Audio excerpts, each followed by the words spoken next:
Un accident d'avion a généralement des conséquences dramatiques. Car depuis l'invention des gros porteurs, le bilan en pertes humaines est souvent très élevé.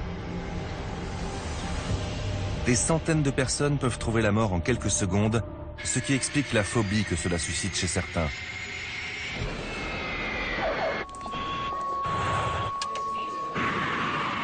Pourtant, c'est le moyen de transport le plus sûr au monde.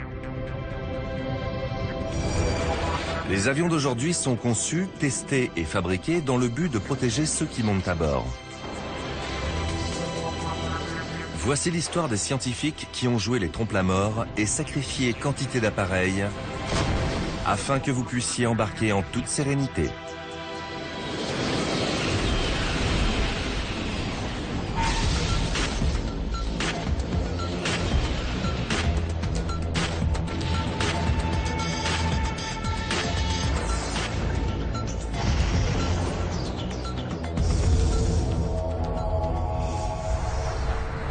Prendre l'avion, quoi de plus banal? 1,5 milliard de passagers le font chaque année.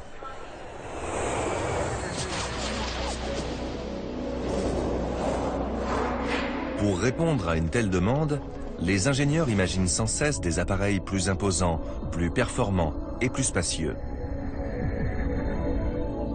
Chez Airbus, cette philosophie a donné naissance au plus gros avion de passagers, l'A380, qui peut accueillir jusqu'à 850 voyageurs.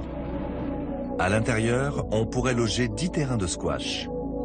La capacité des réservoirs équivaut à 21 camions-citernes et la masse au décollage est de 560 tonnes, soit un train de passagers de 10 wagons. Ces chiffres sont impressionnants, mais c'est pourtant autre chose qui a guidé les concepteurs de ce géant des airs, la sécurité. Nous sommes dans l'obligation de vérifier que nous avons fait tout notre possible pour concevoir, fabriquer et entretenir l'avion le plus sûr possible. Grâce à la science, les appareils d'aujourd'hui sont plus fiables. Au fil des décennies, les pionniers de l'ingénierie et de la sécurité ont fait s'écraser volontairement quantité d'avions. Ils ont même parfois joué les cobayes pour mettre au point des moyens de sauver des vies. Et les résultats de leurs recherches ont contribué à améliorer la conception et la fabrication des avions.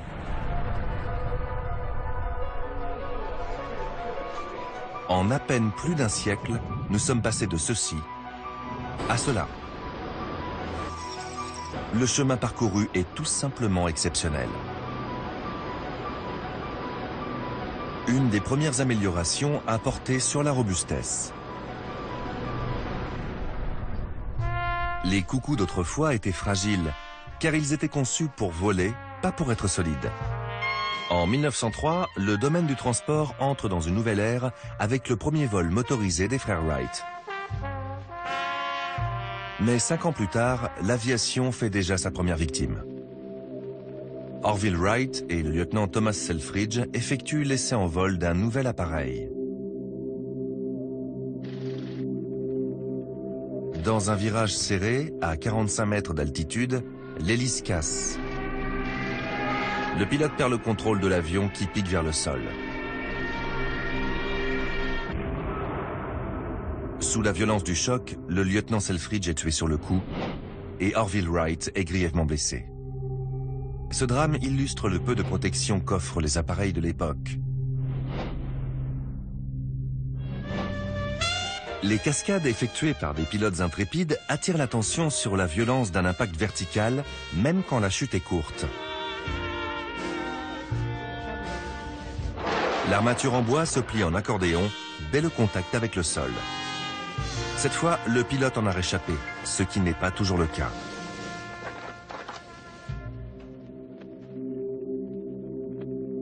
Au début de l'aviation commerciale, le bilan de sécurité est mauvais. Aujourd'hui, avec le même pourcentage de crash, les accidents mortels se compteraient par milliers.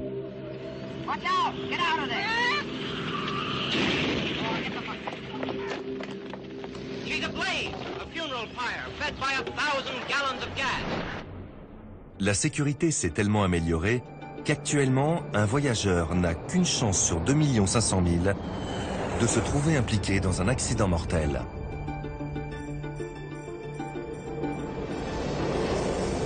Pourtant, bien des passagers seraient prêts à reconnaître qu'il faut une bonne dose d'optimisme pour confier son sort à ces gros tubes métalliques dotés d'ailes.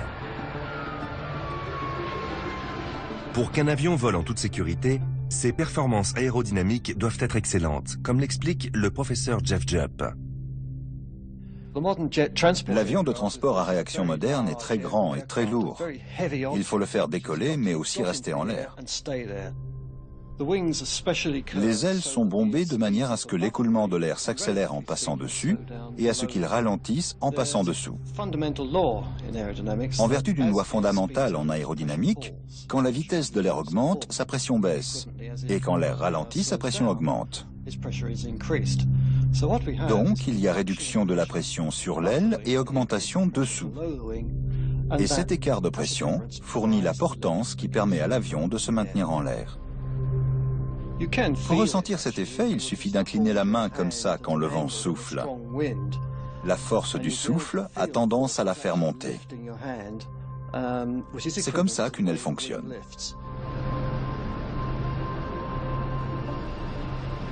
L'avion de ligne moderne est très aérodynamique. Mais pour aboutir à ce design, il a fallu tirer les leçons des tragiques échecs du passé. En 1953, un de Havilland Comet, le premier avion de ligne à réaction de l'histoire, s'écrase lors d'un vol de routine, peu après avoir décollé de Calcutta en Inde. L'enquête conclut à une désintégration en vol. 8 mois plus tard, le même scénario se répète, à Rome cette fois. L'avionneur se rend compte de la gravité du problème.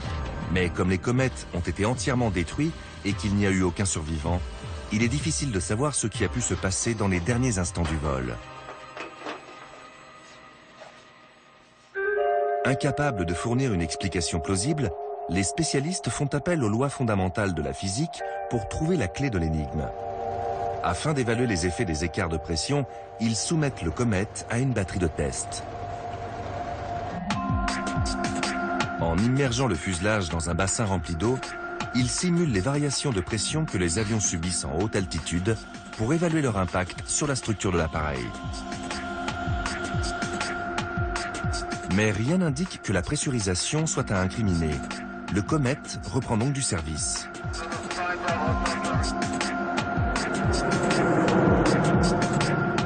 Pendant ce temps, les tests de pression se poursuivent. 2 semaines plus tard, un nouveau drame se produit. Le 8 avril 1954, un comète se disloque peu après le décollage. L'épave sombre en pleine mer au large de l'île de Stromboli en Italie. Là encore, il n'y a aucun rescapé. Aussitôt, tous les comètes sont interdits de vol et les spécialistes redoublent d'efforts. Commence alors une enquête scientifique hors du commun. L'épave du dernier avion n'ayant pu être renflouée, les experts se concentrent sur les éléments trouvés sur les lieux des précédents accidents. Dans les débris, ils repèrent un tronçon de fuselage qui présente des signes avant-coureurs de fatigue du métal. Ils sont très étonnés, car l'appareil avait à peine 2 ans. Mais ils ne sont pas au bout de leur surprise. Ils apprennent que sur le fuselage de l'avion, toujours en cours de test, une fissure de 2 mètres de long est apparue. Si la même chose s'est produite à 9000 mètres d'altitude, cela pourrait être la cause des 3 catastrophes. Le professeur Jeff Jupp nous explique ce qui s'est passé. Pour qu'un vol soit rentable sur le plan économique, l'avion doit monter très haut, 30 000 à 35 000 pieds. À cette altitude, la pression extérieure est très basse, bien trop basse pour que les passagers puissent survivre. Donc, à l'intérieur du fuselage, la pressurisation de la cabine est maintenue à un niveau qui donne l'impression aux passagers qu'ils se trouvent au maximum à 8000 pieds, soit 2400 mètres. À haute altitude, les écarts de pression entre l'air intérieur et extérieur exercent des contraintes très fortes sur l'appareil. La pression à l'intérieur est d'environ 3 fois celle de l'extérieur. Chaque mètre carré de fuselage subit une charge de plus de 5 tonnes 4. Et à chaque décollage, ces contraintes ont un effet néfaste. Quand l'avion gagne de l'altitude, la différence de pression augmente et le fuselage se dilate.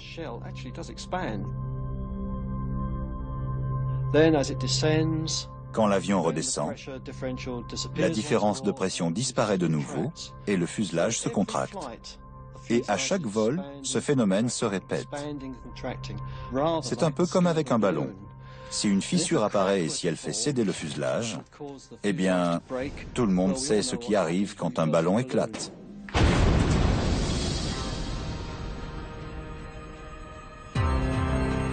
Les spécialistes concluent que l'énergie qui a fait se disloquer les comètes équivalait à l'explosion d'une bombe de 220 kg. Tout a commencé par une fissure minuscule au coin d'un hublot.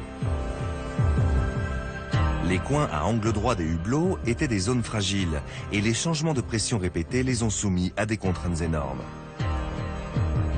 Et il a suffi d'une minuscule fissure pour détruire tout l'avion. La solution était toute simple, arrondir les angles des hublots. Une fois modifié, le Comet n'a plus connu de problème. Depuis, tous les avions de ligne commerciaux ont des hublots arrondis. L'autre leçon tirée de ces accidents a été la nécessité de multiplier les essais. Il a fallu simuler 9000 heures de vol avant de découvrir ce défaut de conception du Comet. Aujourd'hui, les essais sont plus high-tech, mais le principe reste le même. On reproduit des cycles de vol encore et encore pour évaluer les limites de chaque élément. Chez Airbus, les tests de l'A380 ont duré 2 ans. Certaines parties de l'appareil ont subi quelques 47 000 cycles de vol. 6 000 capteurs recueillaient des données, tandis qu'elles subissaient les pressions de charge répétées d'une machine en acier de plus de 1800 tonnes. L'A380 doit notamment sa robustesse à l'utilisation de matériaux dernier cri. Le plus révolutionnaire, le glaire, est un stratifié de fibres de verre et d'aluminium qui entre dans la fabrication des panneaux du fuselage avant supérieur. Les couches alternées d'aluminium et de fibres de verre le rendent particulièrement résistant à la corrosion et à la fatigue.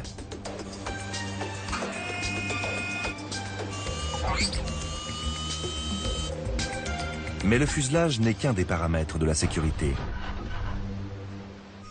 Un autre est tout aussi crucial, la motorisation. Pour permettre à un très gros porteur de s'arracher du sol sans risque, les moteurs doivent être aussi solides que performants.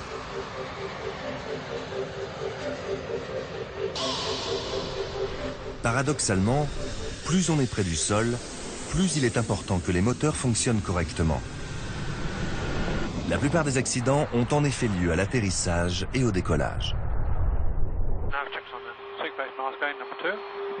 En haute altitude, les pilotes ont généralement le temps d'identifier un ennui moteur et d'y remédier.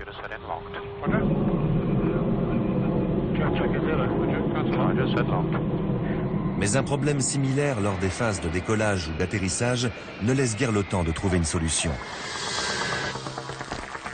Janvier 1982. Par un froid glacial, le vol Air Florida 90 décolle de l'aéroport national de Washington aux États-Unis.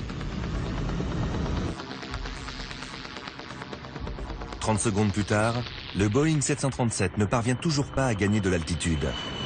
Il percute le pont de la 14e rue et finit sa course dans les eaux du Potomac. Bilan, 74 morts.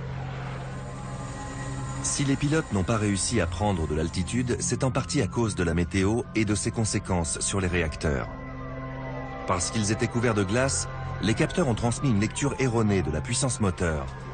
En conséquence, les pilotes n'ont pas poussé les réacteurs au maximum et l'avion a décroché. Ce drame a mis en évidence le rôle capital des moteurs lors du décollage. Les avionneurs décident donc de soumettre les réacteurs à des essais draconiens. Rolls-Royce est un des plus gros motoristes du monde. Dans son centre de recherche de Derby en Angleterre, le fabricant teste ses derniers modèles. Les techniciens ont placé aux endroits stratégiques des milliers de capteurs pour enregistrer les contraintes et les performances. Ils testent ensuite les moteurs dans des conditions météo extrêmes. Un déluge de 125 000 litres d'eau à l'heure simule des pluies diluviennes et des orages de grêle. Viennent ensuite les tests de température, chaleur torride et froid mordant. On reproduit des conditions cauchemardesques pour s'assurer que les moteurs continueront de fournir la puissance et la poussée nécessaires par n'importe quel type de temps.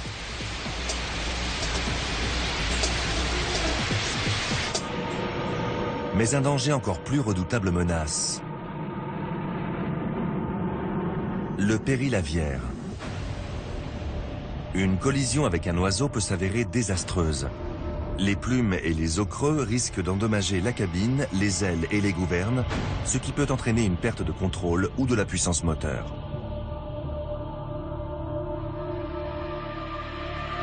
La partie la plus vulnérable, les aubes de la soufflante.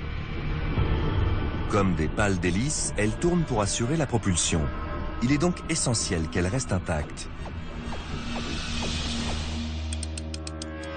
Ceci est une boule de gélatine dont le poids et la densité correspondent à un oiseau de 3,5 kg. Lorsqu'elle percute une aube, cette dernière ne doit pas casser.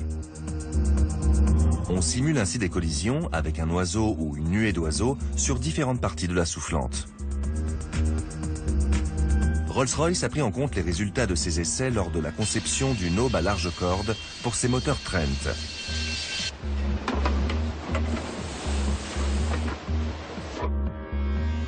Ce matériel doit normalement continuer à fonctionner en cas de collision aviaire.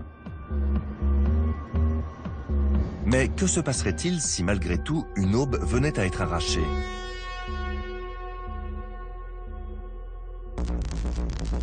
Lors de ce test, une explosion volontaire provoque la rupture d'une de ces pièces. Le dégagement d'énergie qui en résulte projetterait une voiture de taille moyenne à une trentaine de mètres en hauteur. Pourtant, le moteur l'absorbe en se contentant d'osciller légèrement. Les recherches de ce type ont ainsi permis d'obtenir ce niveau de fiabilité très élevé. En plus d'être robuste, le réacteur est très simple. Il y a presque deux moteurs en un. L'air est aspiré par l'avant et il arrive à une grande soufflante qui agit comme une hélice.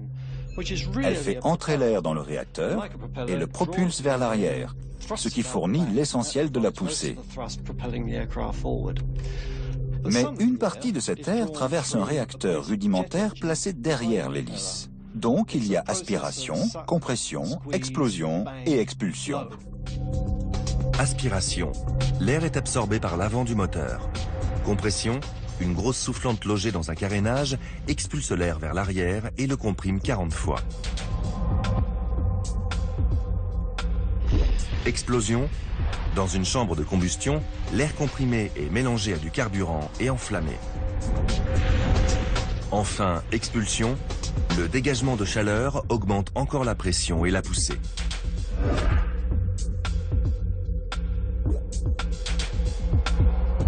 Fiable et puissant, le réacteur contribue pour une large part à garantir à l'avion son statut de moyen de transport le plus sûr du monde. Malgré tout, des accidents arrivent et la protection de ceux qui sont à bord incombe à d'autres spécialistes.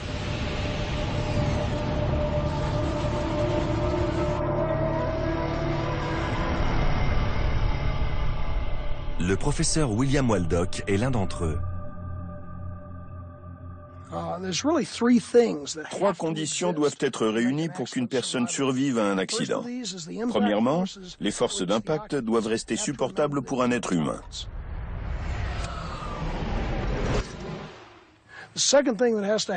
Deuxièmement, l'habitacle où se trouvent les passagers doit être préservé pendant toute la phase d'impact. Pas question que la structure les écrase, qu'elle s'effondre ou que les occupants soient la cible de projectiles divers.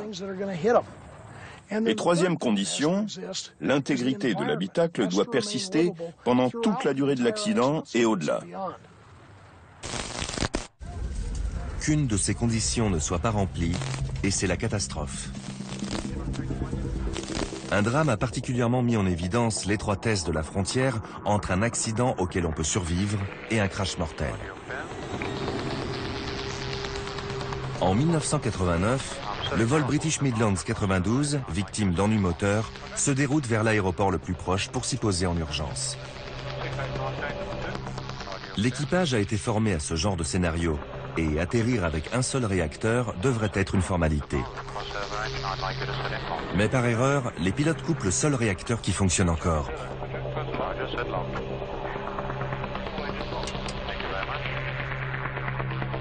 Ils sont déjà à faible altitude et n'ont pas le temps de prendre les mesures appropriées.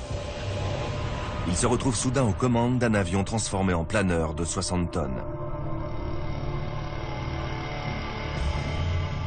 À près de 200 km/h, ils percutent un talus en bordure d'une route à Kegworth. Heureusement, aucun incendie ne se déclare, mais à lui seul, l'impact coûte la vie à 47 des 126 personnes qui étaient à bord. Pourquoi la force d'impact provoque-t-elle autant de victimes? Pour le savoir, les enquêteurs font encore une fois appel aux scientifiques. L'accélération à laquelle un corps est soumis lors d'un choc se mesure en nombre de G. Au quotidien, nous supportons 1 G, la force d'accélération normale due à la pesanteur. Mais lors d'un accident, la multiplication du nombre de G s'avère très dangereuse. Plus le corps encaisse de G, plus son poids augmente, et plus la pression s'accroît sur les organes.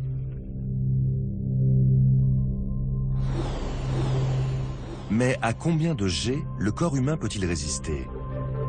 Pour le découvrir, les scientifiques se livrent à des expériences aussi incroyables que risquées. Au début des années 1950, le colonel John Stapp, un médecin de l'armée de l'air américaine, devient un des précurseurs de l'étude des impacts sur le corps humain. Aujourd'hui encore, ses travaux font référence en accidentologie. Sur la base aérienne Holloman au Nouveau-Mexique, John Stapp s'est soumis à une trentaine de décélérations avec une drésine propulsée par un moteur fusée. Le principe, on sangle le colonel sur la drésine, on lui fait atteindre une vitesse très élevée et on le stoppe net pour étudier les conséquences de cette décélération très brusque sur son organisme. Pour le premier essai,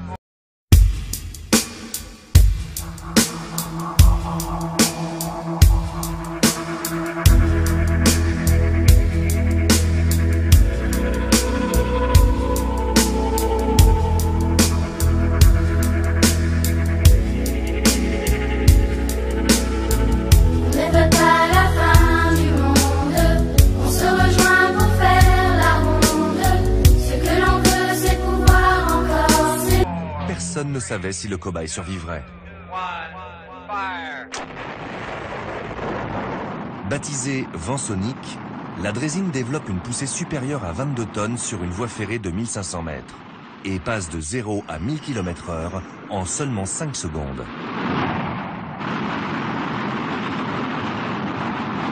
Puis, un système de freinage hydraulique l'arrête en moins de 2 secondes. Le colonel ressent un choc comparable à celui que subirait un conducteur au volant d'une voiture lancée à près de 200 km/h qui heurterait un mur de briques. Il encaisse une force phénoménale de 40 G. Aucun scientifique ne pensait qu'il était possible d'y résister.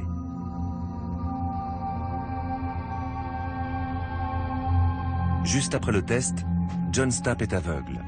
Presque tous les capillaires de ses yeux ont éclaté. Mais les médecins constatent qu'il n'y a pas eu de décollement de la rétine. Au bout de quelques minutes, il voit, mais un peu flou. Et le lendemain, il a quasiment recouvré la vue. Malgré toutes les expériences risquées auxquelles il s'est soumis, le colonel Stapp mourra à l'âge avancé de 89 ans dans son lit. Si elles permettent de constater que l'organisme peut résister à bien plus de G qu'on ne l'avait cru, ces démonstrations soulèvent une autre question tout aussi cruciale. Le corps peut encaisser beaucoup de G, oui, mais pendant combien de temps? Harry Robertson nous répond. La gravité d'un accident ne dépend pas seulement du nombre de jets ou des différentes parties du corps concernées, les bras, le cou ou la tête, mais aussi de la durée pendant laquelle l'accélération est subie. Si on inflige 500 jets à votre tête pendant 1/10 de seconde, vous vous en rendrez à peine compte. Mais si ça dure 1/2 seconde, ça vous tuera. En cas d'accident, la durée de la phase d'impact peut devenir insupportable. Pas seulement pour l'organisme. Les jets détruisent aussi la structure de l'avion.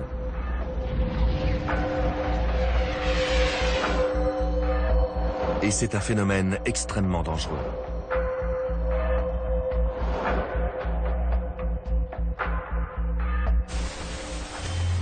Ainsi, dans le cas du vol British Midlands, ce n'est pas la décélération brusque qui a été à l'origine du nombre élevé de victimes, mais ses effets sur l'intérieur de l'avion. Le chirurgien Angus Wallace a opéré certains des rescapés.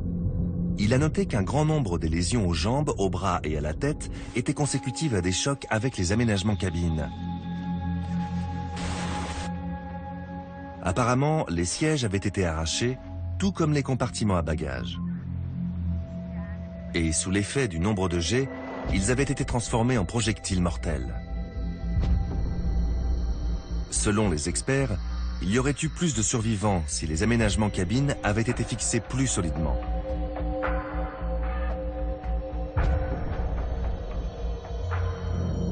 Interviewé peu après le drame, le chirurgien avait insisté sur ses défauts de conception. Au cours de ces 2 dernières années, il y a eu un certain nombre d'accidents auxquels il était possible de survivre.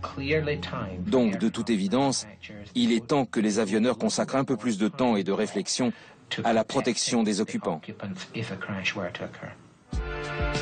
Principal point faible, les sièges.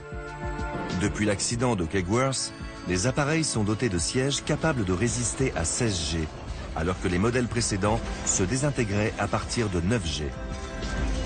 De fait, les chances de survie augmentent si les aménagements cabines résistent à la même quantité de G que le corps humain.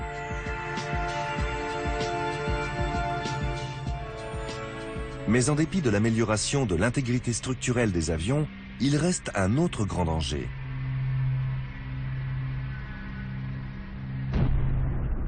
Quand un incendie se déclare après un crash, les 3/4 des passagers qui ont survécu à l'impact meurent à cause des flammes, de la fumée et des émanations toxiques. L'accidentologie doit donc s'attaquer à ce problème dramatique.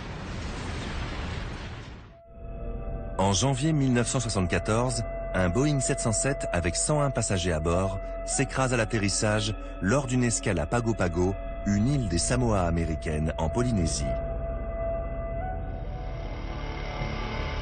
Par grand vent et alors qu'un orage grondait, l'approche de nuit vers la piste s'est soldée par une tragédie. L'avion percute des arbres 1 km avant d'atteindre la piste et creuse un sillon dans la jungle sur plus de 300 mètres. Il n'y a que 4 survivants.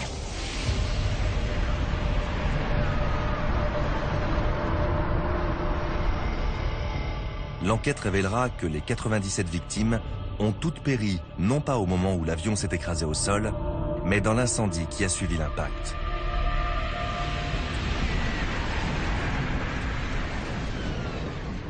Depuis les débuts de l'aviation, les incendies consécutifs au crash de l'appareil ont toujours posé problème aux ingénieurs et aux chercheurs.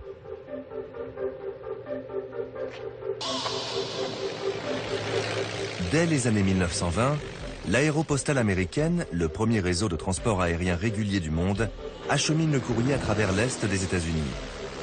Mais un pilote sur 6 se tue aux commandes, souvent victime des flammes.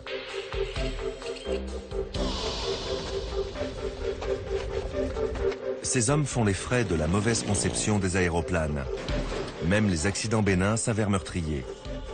Face à un bilan qui ne cesse de s'alourdir, Jérôme Lederer, ingénieur aéronautique de l'administration des postes, organise une série de crash tests. Il reconstitue ainsi l'enchaînement des événements. En 1927, dans l'Ohio, Jérôme Lederer précipite des De Havilland DH4 à pleine vitesse contre un mur de briques.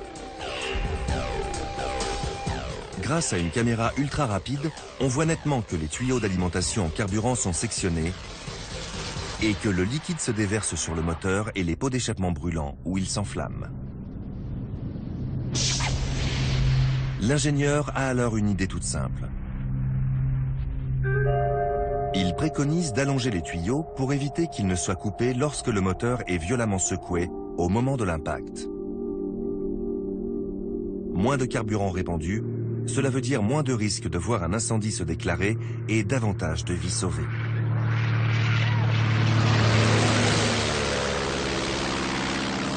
C'est la première solution apportée à ce problème récurrent.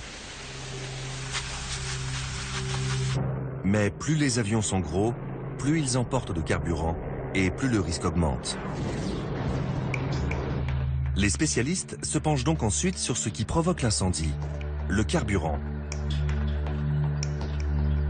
Le carburant moderne est généralement du kérosène.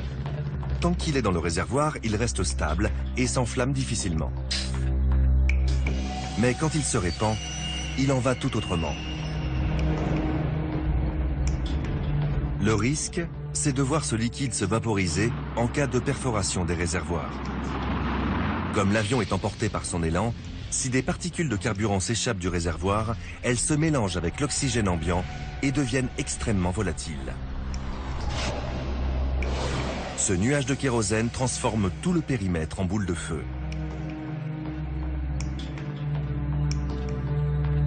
L'inflammation peut se produire à peine 6/10 de seconde après l'impact.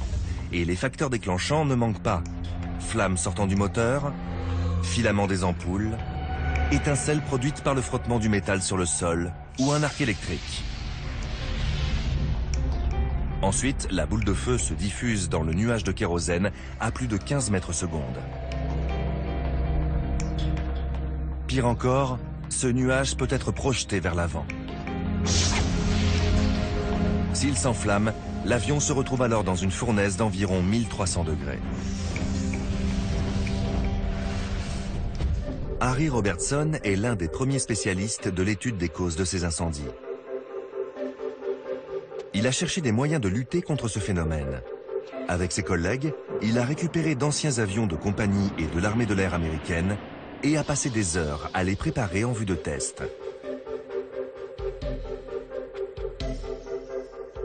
Ces derniers avaient lieu dans un aéroport de Phoenix, en Arizona. On a fait s'écraser un DC-7 et un L-1649 Super Constellation, deux modèles très utilisés par les compagnies aériennes. Un système d'accrochage relie le nez de l'appareil à un monorail de 1200 mètres de long. Propulsé par ses propres moteurs, l'appareil roulait sur le monorail jusqu'à ce qu'on appelait la zone cible. À cet endroit, des obstacles en ciment arrachent les trains d'atterrissage.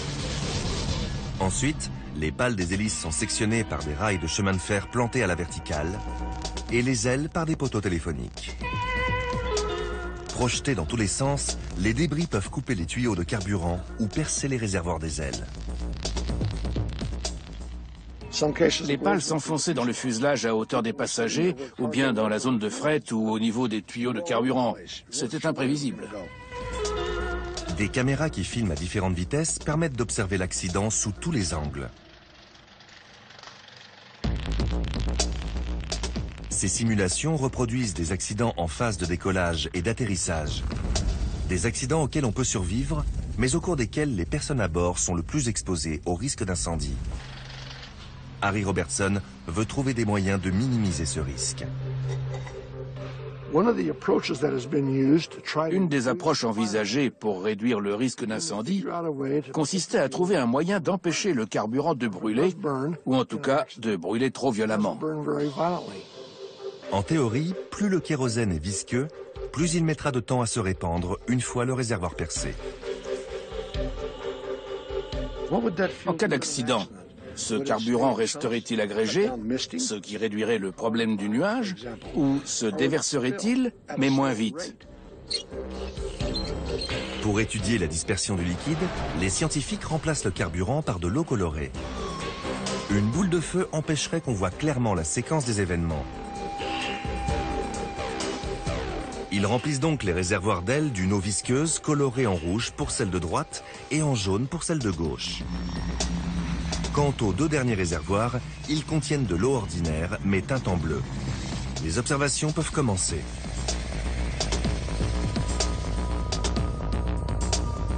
À l'impact, l'aile gauche se relève et casse.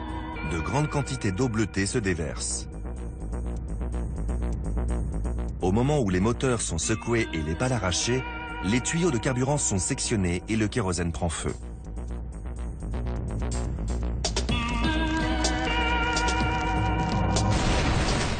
Ensuite commence l'analyse des images pour savoir ce qui est arrivé à l'eau visqueuse qui représente le carburant plus épais.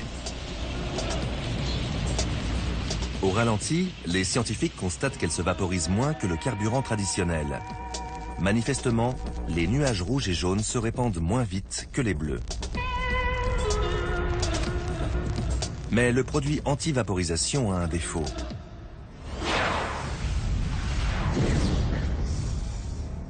Il est à l'origine d'un risque différent mais tout aussi redoutable. Il fait de petites éclaboussures qui prennent feu quand la surface sur laquelle elles adhèrent est très chaude. Il faut se rendre à l'évidence. Les carburants gélifiés ne sont pas la solution. Néanmoins, ils ouvrent la porte à une nouvelle approche. Si on ne peut pas empêcher le carburant de brûler, il faut l'empêcher de se répandre. Il faut donc des réservoirs assez solides pour retenir le kérosène en cas de choc, mais assez légers pour permettre à l'avion de voler. La solution proposée est un réservoir anti-déchirure constitué par une enveloppe souple. Parce qu'il se déforme sans se percer, il résiste à des forces d'impact plus élevées et d'une durée plus longue.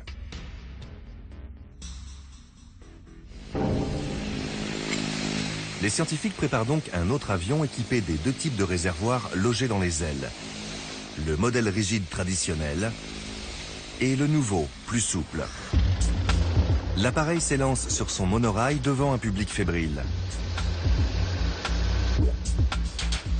Mais le résultat est décevant. Les deux modèles de réservoirs se percent, les tuyaux d'alimentation de carburant et d'huile se rompent, et l'avion prend feu. Pourtant, les réservoirs n'étaient même pas pleins. Ils contenaient juste assez de kérosène pour le test.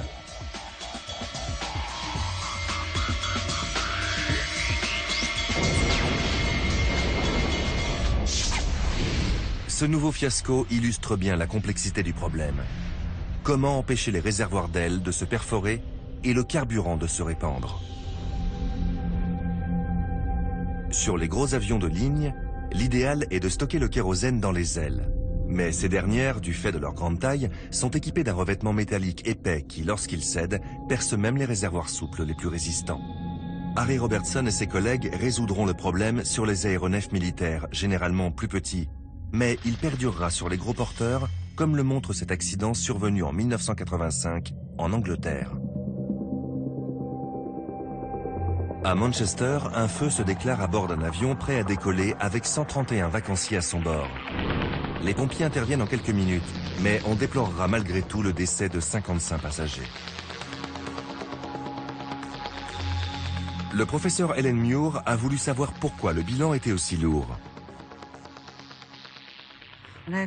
L'avion était au roulage sur la piste. Un des réacteurs a pris feu et le feu s'est propagé au kérosène. En moins de 2 minutes, la fumée s'est infiltrée dans la cabine et là, il n'avait plus aucune chance. On découvre bientôt que les passagers et les membres de l'équipage ont vécu un véritable calvaire. En brûlant, certains matériaux ont émis des vapeurs toxiques qui, en moins de 2 minutes, ont transformé le fuselage en une sorte de chambre à gaz. De telles émanations s'accompagnent parfois de ce qu'on appelle un embrasement éclair, qui provoque une très forte augmentation de la température. Ellen Muir s'est intéressée aux quelques minutes pendant lesquelles il aurait dû être encore possible d'évacuer l'appareil. L'enquête a montré que la moitié des issues de secours étaient restées ouvertes pendant 2 minutes, mais que malgré tout, 55 personnes n'étaient pas sorties. On s'est demandé pourquoi tout le monde avait réussi à évacuer lors des essais réalisés, alors qu'au moment crucial, plein de gens n'y étaient pas parvenus. Ce drame est la triste illustration de la différence entre un essai et une situation d'urgence réelle. Plusieurs facteurs semblent entrer en ligne de compte, notamment la psychologie. En analysant les comportements humains, les scientifiques espèrent arriver à prévoir la réaction des individus dans les situations extrêmes. Helen Muir et son équipe ont initié des recherches d'un type totalement nouveau. Comment provoquer des comportements similaires à ceux observés en cas d'urgence réelle sans terroriser ni mettre en danger les participants? Helen a trouvé une solution ingénieuse pour reproduire la cohue indescriptible en direction des issues de secours. J'ai simplement annoncé, les 60 premiers qui sortiront de l'avion recevront un billet de 5 livres sterling. C'est incroyable ce que les gens sont prêts à faire pour 5 livres.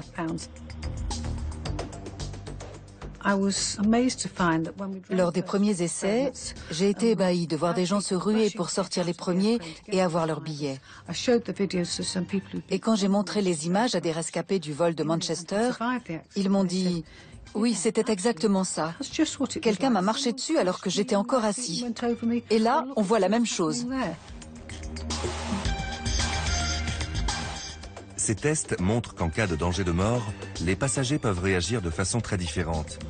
Certains sont tellement anxieux de sortir qu'ils ne font aucun cas des autres. D'autres restent comme pétrifiés au risque de bloquer les accès.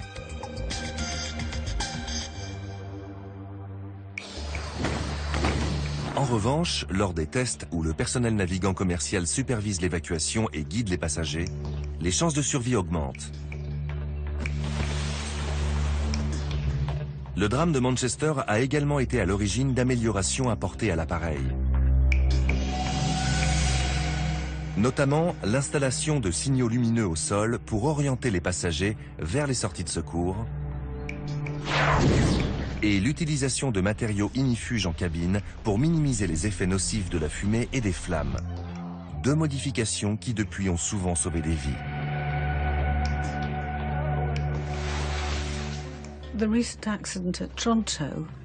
Un accident à Toronto en 2005 a montré qu'une bonne partie du travail que nous avons accompli ces 20 dernières années commence à payer. Au Canada, l'avion a atterri en catastrophe. La cellule s'est brisée et un incendie s'est déclaré. Mais tous les passagers et les membres d'équipage ont survécu.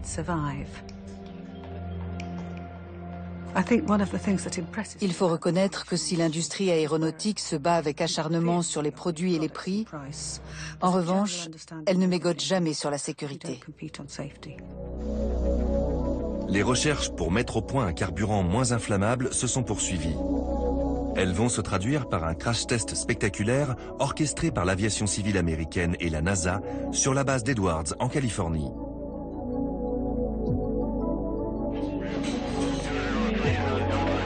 Lors de ce test, un Boeing 720 va s'écraser avec 73 mannequins d'essai de choc et 34 000 litres de carburant. Objectif numéro 1, tester un kérosène contenant un additif baptisé FM9, conçu pour étouffer le feu.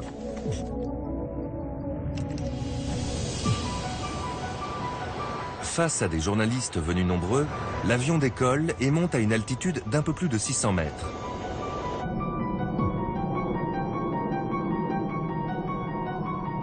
Ensuite, le Boeing télécommandé suit une trajectoire d'atterrissage qui va le mener jusqu'à une piste où l'attendent plusieurs obstacles. Des obstacles prévus pour transpercer les ailes à des endroits bien précis pour provoquer une fuite de carburant.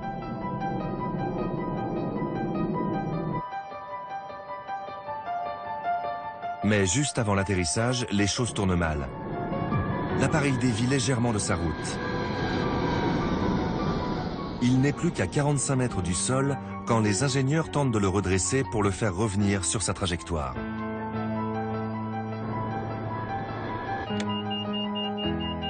Mais il est trop tard.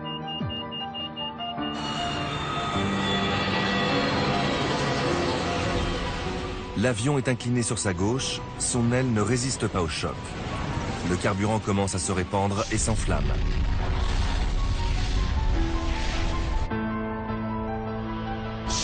Le kérosène non nébulisant ne donne pas les résultats escomptés et le Boeing 720 se transforme en boule de feu.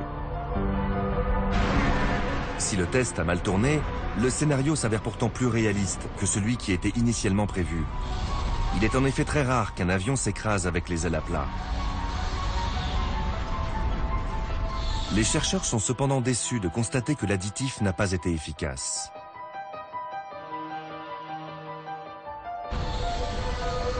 Retour à la case départ, il faut trouver d'autres méthodes pour améliorer la sécurité. Les scientifiques se remettent donc à l'ouvrage et mettent l'accent sur la prévention des accidents. La majorité des catastrophes aériennes sont en partie le fait d'une erreur humaine. Washington, Kegworth, Pago Pago.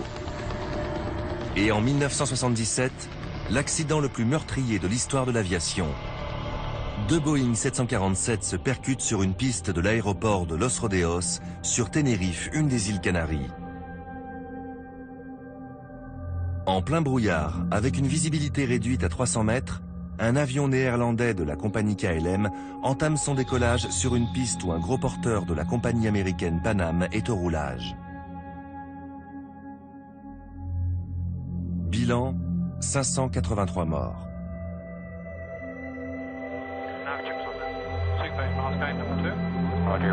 Grâce à une des boîtes noires, on apprendra que le commandant de bord de KLM avait hâte de décoller et qu'il a fait un mauvais choix qui est à l'origine du drame. Cette boîte noire, appelée enregistreur phonique, contient les paroles échangées par l'équipage dans les dernières minutes d'un vol. C'est une source de renseignements essentielle qui permet aux enquêteurs de reconstituer les décisions des pilotes et de voir si des erreurs ont été commises. À Tenerife, le pilote de KLM a décollé sans en avoir reçu l'autorisation. Dans la majorité des cas, c'est une erreur humaine qui condamne un avion. Pour remédier à ce problème, des outils technologiques ont été mis au point pour empêcher l'équipage de prendre une mauvaise décision. Airbus a ainsi conçu un système baptisé commande de vol électrique, comme nous l'explique Peter Chandler. Un des avantages des commandes de vol électriques, c'est que si l'on sait que certains régimes du domaine de vol ne doivent pas être utilisés parce que les pilotes n'en auront jamais besoin, on ajoute des protections. Sur les avions équipés de ces commandes, la sécurité est assurée par l'ordinateur. Le pilote ne peut pas voler de façon dangereuse, car toute tentative de faire sortir l'avion des limites raisonnables d'inclinaison et de vitesse suscite l'intervention de l'ordinateur.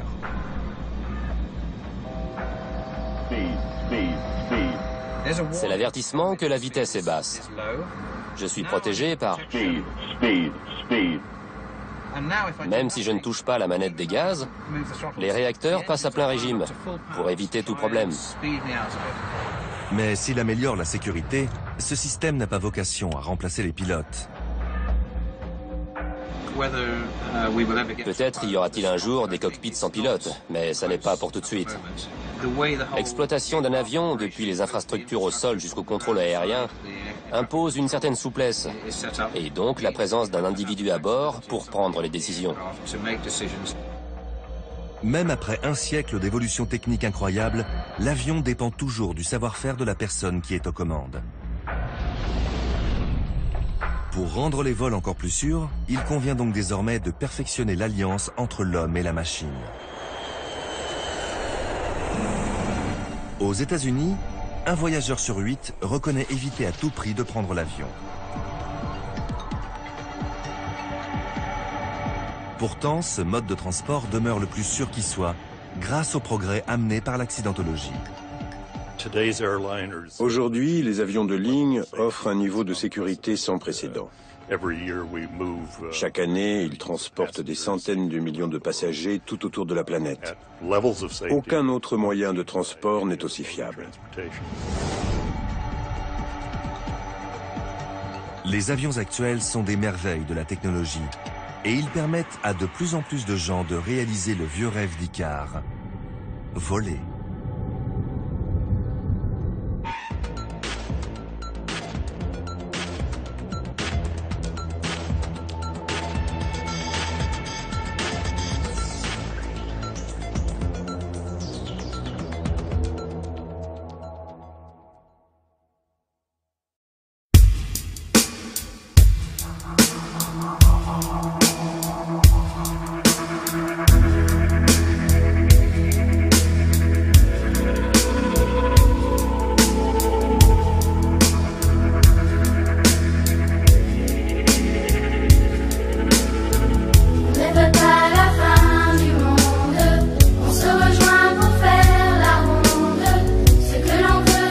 ailes sont bombées de manière à ce que l'écoulement de l'air s'accélère en passant dessus et à ce qu'il ralentisse en passant dessous. En vertu d'une loi fondamentale en aérodynamique, quand la vitesse de l'air augmente, sa pression baisse, et quand l'air ralentit, sa pression augmente. Donc, il y a réduction de la pression sur l'aile et augmentation dessous. Et cet écart de pression fournit la portance qui permet à l'avion de se maintenir en l'air.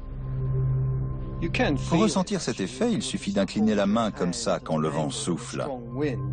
La force du souffle a tendance à la faire monter. C'est comme ça qu'une aile fonctionne.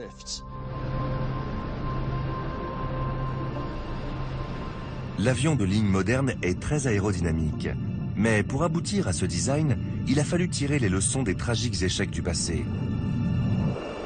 En 1953, un De Havilland Comet, le premier avion de ligne à réaction de l'histoire, s'écrase lors d'un vol de routine, peu après avoir décollé de Calcutta en Inde.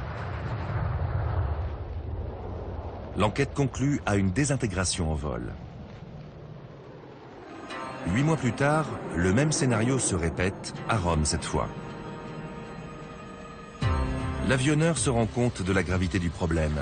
Mais comme les comètes ont été entièrement détruits et qu'il n'y a eu aucun survivant, il est difficile de savoir ce qui a pu se passer dans les derniers instants du vol. Incapables de fournir une explication plausible, les spécialistes font appel aux lois fondamentales de la physique pour trouver la clé de l'énigme. Afin d'évaluer les effets des écarts de pression, ils soumettent le comète à une batterie de tests. En immergeant le fuselage dans un bassin rempli d'eau, ils simulent les variations de pression que les avions subissent en haute altitude pour évaluer leur impact sur la structure de l'appareil. Mais rien n'indique que la pressurisation soit à incriminer. Le comète reprend donc du service.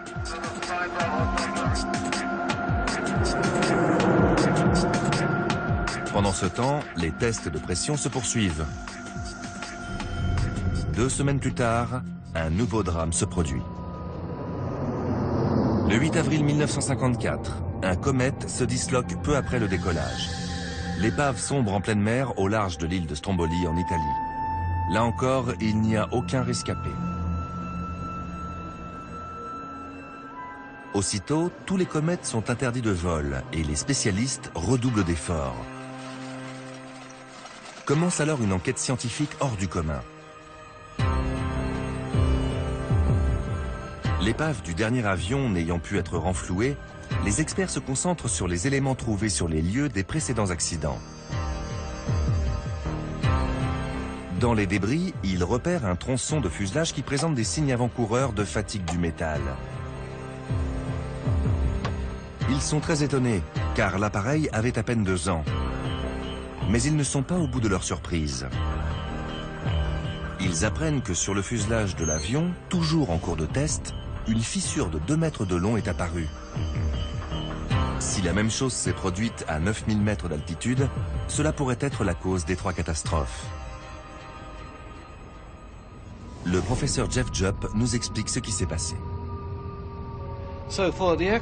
Pour qu'un vol soit rentable sur le plan économique, l'avion doit monter très haut, 30 000 à 35 000 pieds. À cette altitude, la pression extérieure est très basse, bien trop basse pour que les passagers puissent survivre.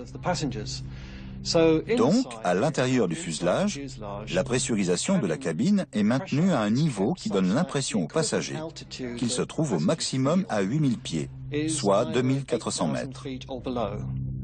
À haute altitude, les écarts de pression entre l'air intérieur et extérieur exercent des contraintes très fortes sur l'appareil.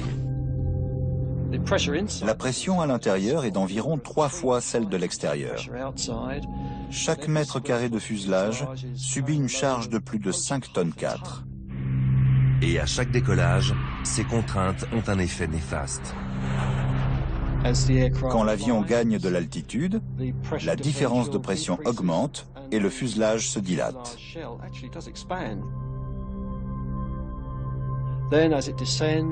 Quand l'avion redescend, la différence de pression disparaît de nouveau et le fuselage se contracte. Et à chaque vol, ce phénomène se répète. C'est un peu comme avec un ballon. Si une fissure apparaît et si elle fait céder le fuselage, eh bien, tout le monde sait ce qui arrive quand un ballon éclate.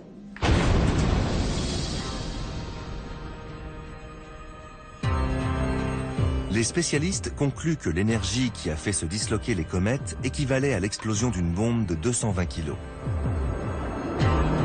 Tout a commencé par une fissure minuscule au coin d'un hublot. Les coins à angle droit des hublots étaient des zones fragiles et les changements de pression répétés les ont soumis à des contraintes énormes. Et il a suffi d'une minuscule fissure pour détruire tout l'avion. La solution était toute simple, arrondir les angles des hublots. Une fois modifié, le Comet n'a plus connu de problème. Depuis, tous les avions de ligne commerciaux ont des hublots arrondis. L'autre leçon tirée de ces accidents a été la nécessité de multiplier les essais.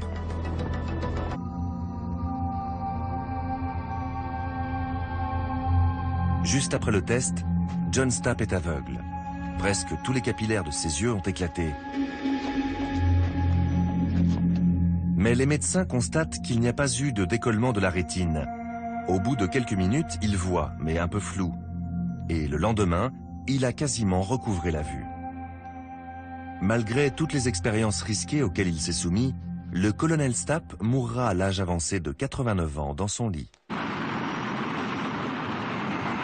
Si elles permettent de constater que l'organisme peut résister à bien plus de jets qu'on ne l'avait cru, ces démonstrations soulèvent une autre question tout aussi cruciale. Le corps peut encaisser beaucoup de jets, oui, mais pendant combien de temps? Harry Robertson nous répond.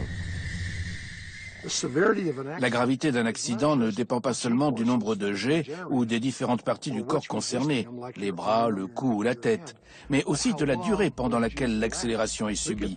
Si on inflige 500 jets à votre tête pendant un 10 000e de seconde, vous vous en rendrez à peine compte. Mais si ça dure une demi-seconde, ça vous tuera.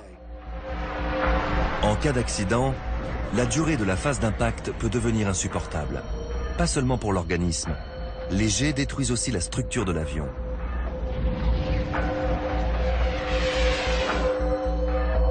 Et c'est un phénomène extrêmement dangereux.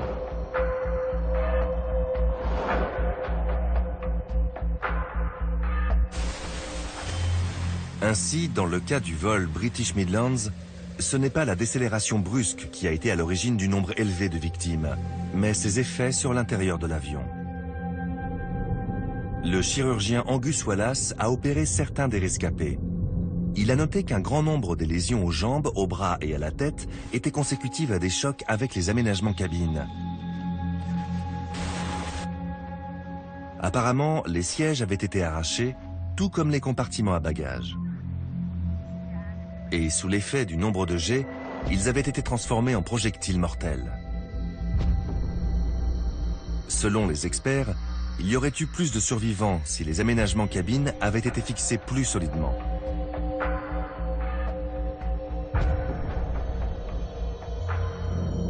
Interviewé peu après le drame, le chirurgien avait insisté sur ses défauts de conception. Au cours de ces 2 dernières années, il y a eu un certain nombre d'accidents auxquels il était possible de survivre. Donc, de toute évidence, il est temps que les avionneurs consacrent un peu plus de temps et de réflexion à la protection des occupants. Principal point faible, les sièges. Depuis l'accident de Kegworth, les appareils sont dotés de sièges capables de résister à 16 G, alors que les modèles précédents se désintégraient à partir de 9 G. De fait, les chances de survie augmentent si les aménagements cabines résistent à la même quantité de G que le corps humain.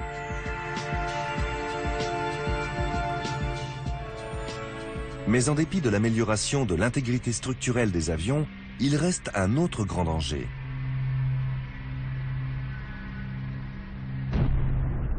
Quand un incendie se déclare après un crash, les 3/4 des passagers qui ont survécu à l'impact meurent à cause des flammes, de la fumée et des émanations toxiques.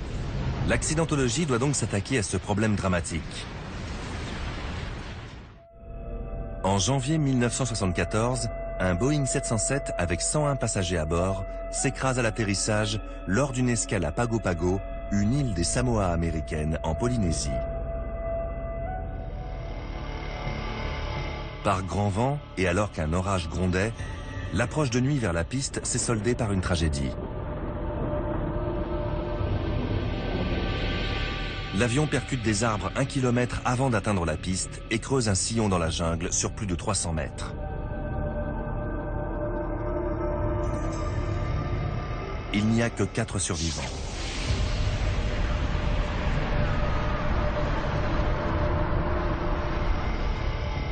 L'enquête révélera que les 97 victimes ont toutes péri, non pas au moment où l'avion s'est écrasé au sol, mais dans l'incendie qui a suivi l'impact.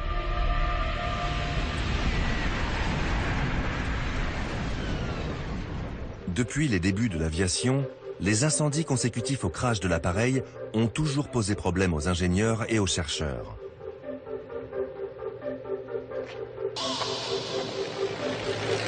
Dès les années 1920, l'aéropostale américaine, le premier réseau de transport aérien régulier du monde, achemine le courrier à travers l'Est des États-Unis. Mais un pilote sur 6 se tue aux commandes, souvent victime des flammes.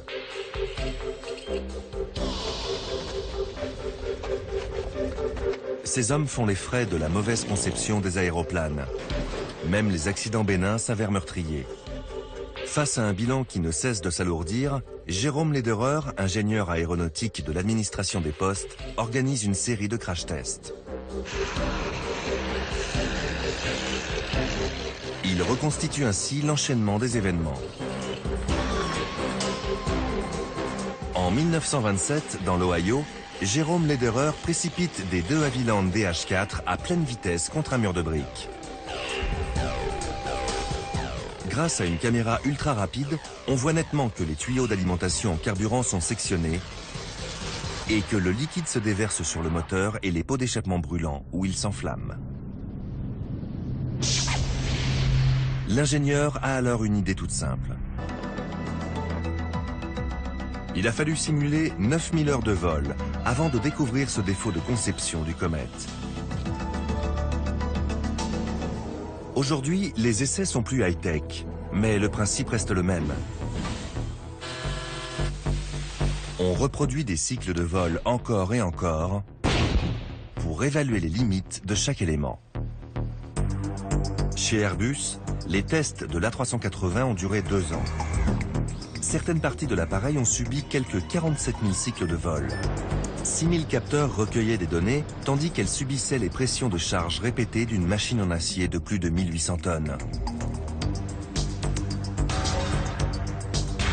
L'A380 doit notamment sa robustesse à l'utilisation de matériaux dernier cri.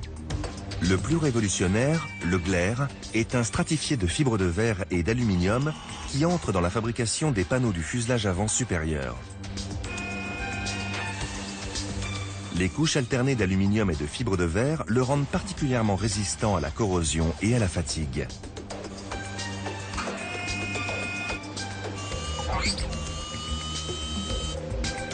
Mais le fuselage n'est qu'un des paramètres de la sécurité. Un autre est tout aussi crucial, la motorisation.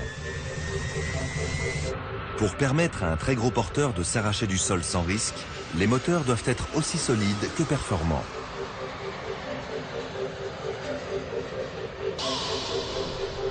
Paradoxalement, plus on est près du sol, plus il est important que les moteurs fonctionnent correctement.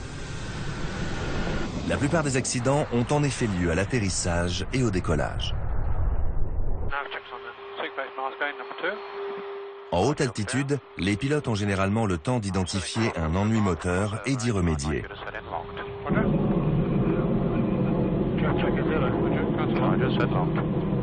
Mais un problème similaire lors des phases de décollage ou d'atterrissage ne laisse guère le temps de trouver une solution. Janvier 1982. Par un froid glacial, le vol Air Florida 90 décolle de l'aéroport national de Washington aux États-Unis. 30 secondes plus tard, le Boeing 737 ne parvient toujours pas à gagner de l'altitude. Il percute le pont de la 14e rue et finit sa course dans les eaux du Potomac. Bilan, 74 morts. Si les pilotes n'ont pas réussi à prendre de l'altitude, c'est en partie à cause de la météo et de ses conséquences sur les réacteurs. Parce qu'ils étaient couverts de glace, les capteurs ont transmis une lecture erronée de la puissance moteur. En conséquence, les pilotes n'ont pas poussé les réacteurs au maximum et l'avion a décroché. Ce drame a mis en évidence le rôle capital des moteurs lors du décollage. Les avionneurs décident donc de soumettre les réacteurs à des essais draconiens. Rolls-Royce est un des plus gros motoristes du monde. Dans son centre de recherche de Derby en Angleterre, le fabricant teste ses derniers modèles. Les techniciens ont placé aux endroits stratégiques des milliers de capteurs pour enregistrer les contraintes et les performances. Ils testent ensuite les moteurs dans des conditions météo extrêmes. Un déluge de 125 000 litres d'eau à l'heure simule des pluies diluviennes et des orages de grêle. Viennent ensuite les tests de température, chaleur torride et froid mordant. On reproduit des conditions cauchemardesques pour s'assurer que les moteurs continueront de fournir la puissance et la poussée nécessaires par n'importe quel type de temps.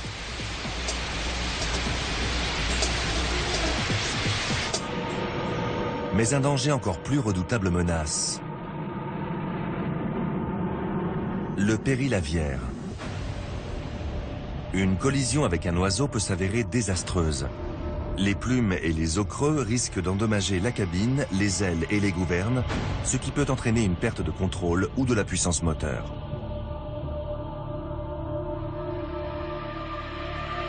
La partie la plus vulnérable, les aubes de la soufflante.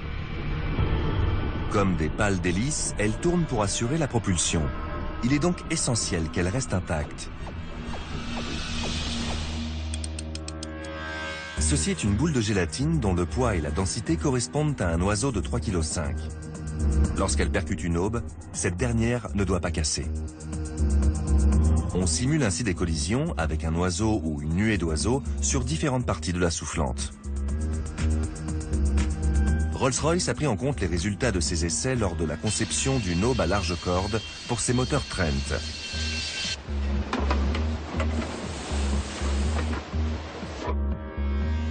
Ce matériel doit normalement continuer à fonctionner en cas de collision aviaire. Mais que se passerait-il si malgré tout une aube venait à être arrachée?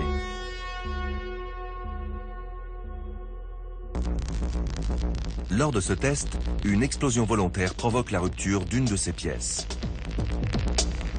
Le dégagement d'énergie qui en résulte projetterait une voiture de taille moyenne à une trentaine de mètres en hauteur. Pourtant, le moteur l'absorbe en se contentant d'osciller légèrement. Les recherches de ce type ont ainsi permis d'obtenir ce niveau de fiabilité très élevé. En plus d'être robuste, le réacteur est très simple.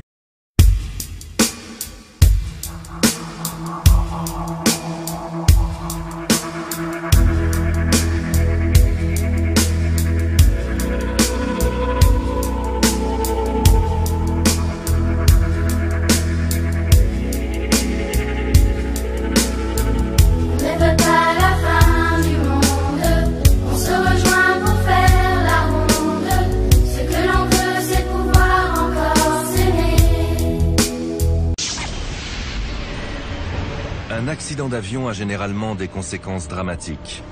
Car depuis l'invention des gros porteurs, le bilan en pertes humaines est souvent très élevé. Des centaines de personnes peuvent trouver la mort en quelques secondes, ce qui explique la phobie que cela suscite chez certains.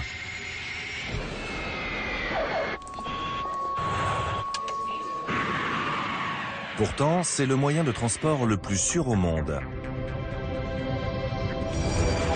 Les avions d'aujourd'hui sont conçus, testés et fabriqués dans le but de protéger ceux qui montent à bord. Voici l'histoire des scientifiques qui ont joué les trompes-la-mort et sacrifié quantité d'appareils afin que vous puissiez embarquer en toute sérénité.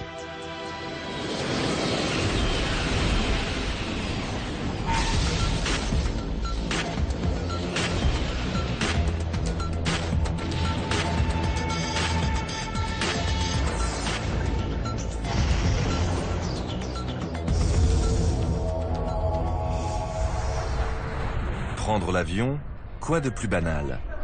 1,5 milliard de passagers le font chaque année.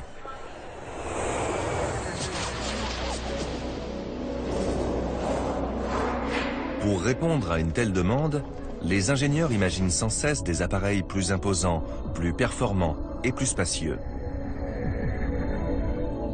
Chez Airbus, cette philosophie a donné naissance au plus gros avion de passagers, l'A380, qui peut accueillir jusqu'à 850 voyageurs. À l'intérieur, on pourrait loger 10 terrains de squash. La capacité des réservoirs équivaut à 21 camions-citernes et la masse au décollage est de 560 tonnes, soit un train de passagers de 10 wagons. Ces chiffres sont impressionnants, mais c'est pourtant autre chose qui a guidé les concepteurs de ce géant des airs, la sécurité. Nous sommes dans l'obligation de vérifier que nous avons fait tout notre possible pour concevoir, fabriquer et entretenir l'avion le plus sûr possible. Grâce à la science, les appareils d'aujourd'hui sont plus fiables. Au fil des décennies, les pionniers de l'ingénierie et de la sécurité ont fait s'écraser volontairement quantité d'avions. Ils ont même parfois joué les cobayes pour mettre au point des moyens de sauver des vies. Et les résultats de leurs recherches ont contribué à améliorer la conception et la fabrication des avions.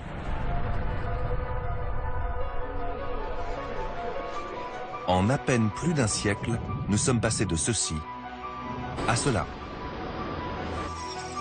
Le chemin parcouru est tout simplement exceptionnel. Une des premières améliorations a porté sur la robustesse.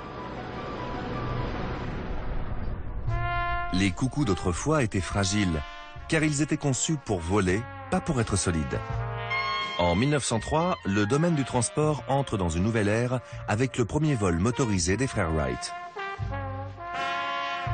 Mais 5 ans plus tard, l'aviation fait déjà sa première victime. Orville Wright et le lieutenant Thomas Selfridge effectuent l'essai en vol d'un nouvel appareil. Dans un virage serré, à 45 mètres d'altitude, l'hélice casse. Le pilote perd le contrôle de l'avion qui pique vers le sol. Sous la violence du choc, le lieutenant Selfridge est tué sur le coup et Orville Wright est grièvement blessé. Ce drame illustre le peu de protection qu'offrent les appareils de l'époque.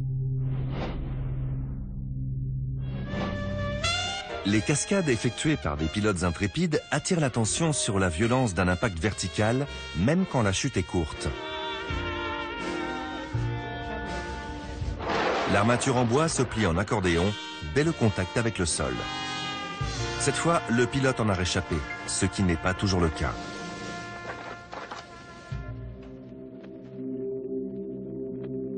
Au début de l'aviation commerciale, le bilan de sécurité est mauvais. Aujourd'hui, avec le même pourcentage de crash, les accidents mortels se compteraient par milliers.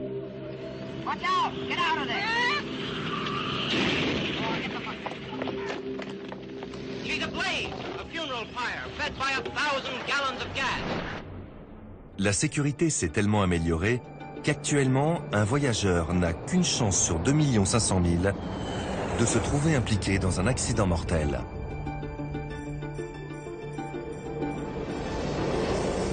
Pourtant, bien des passagers seraient prêts à reconnaître qu'il faut une bonne dose d'optimisme pour confier son sort à ces gros tubes métalliques dotés d'ailes. Pour qu'un avion vole en toute sécurité, ses performances aérodynamiques doivent être excellentes, comme l'explique le professeur Jeff Jupp. L'avion de transport à réaction moderne est très grand et très lourd. Il faut le faire décoller, mais aussi rester en l'air.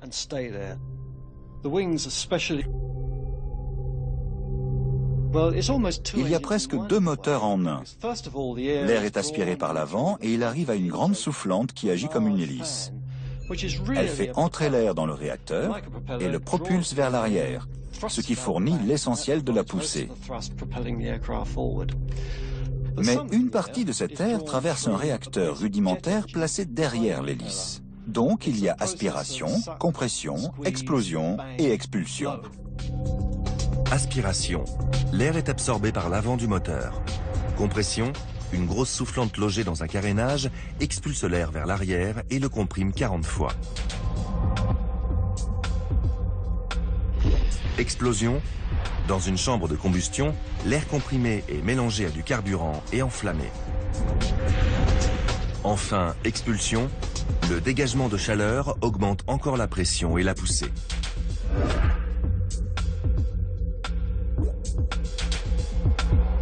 Fiable et puissant, le réacteur contribue pour une large part à garantir à l'avion son statut de moyen de transport le plus sûr du monde.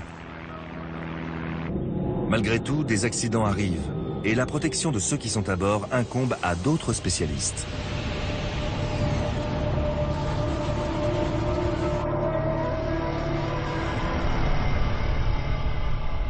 Le professeur William Waldock est l'un d'entre eux. Trois conditions doivent être réunies pour qu'une personne survive à un accident. Premièrement, les forces d'impact doivent rester supportables pour un être humain.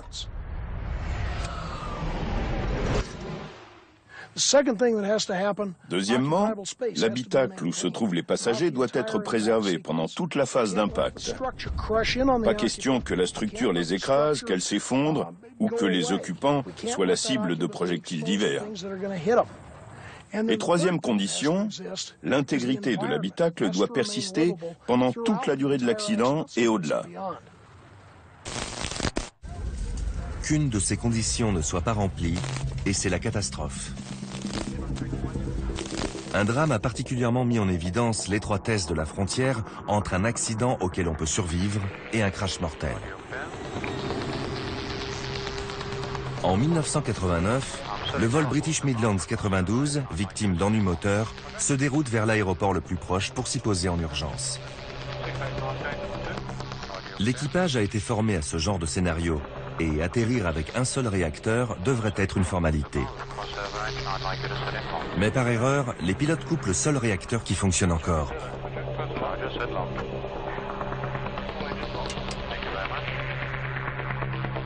Ils sont déjà à faible altitude et n'ont pas le temps de prendre les mesures appropriées. Ils se retrouvent soudain aux commandes d'un avion transformé en planeur de 60 tonnes. À près de 200 km/h, ils percutent un talus en bordure d'une route à Kegworth. Heureusement, aucun incendie ne se déclare, mais à lui seul, l'impact coûte la vie à 47 des 126 personnes qui étaient à bord.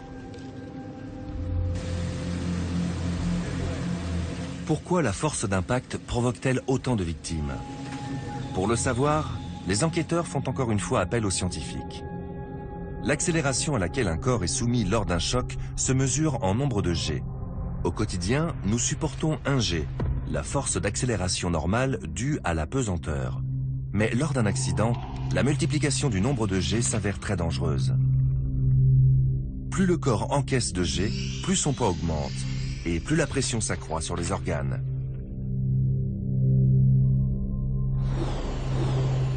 Mais à combien de G le corps humain peut-il résister? Pour le découvrir, les scientifiques se livrent à des expériences aussi incroyables que risquées. Au début des années 1950, le colonel John Stapp, un médecin de l'armée de l'air américaine, devient un des précurseurs de l'étude des impacts sur le corps humain. Aujourd'hui encore, ses travaux font référence en accidentologie.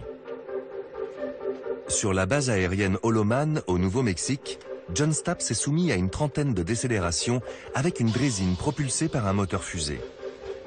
Le principe, on sangle le colonel sur la drésine, on lui fait atteindre une vitesse très élevée et on le stoppe net pour étudier les conséquences de cette décélération très brusque sur son organisme.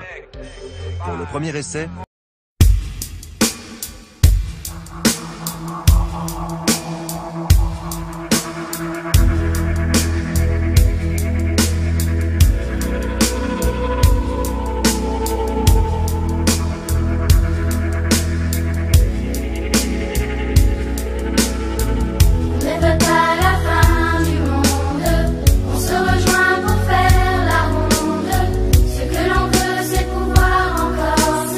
personne ne savait si le cobaye survivrait. Baptisée vent sonique, la Draisine développe une poussée supérieure à 22 tonnes sur une voie ferrée de 1500 mètres et passe de 0 à 1000 km/h en seulement 5 secondes.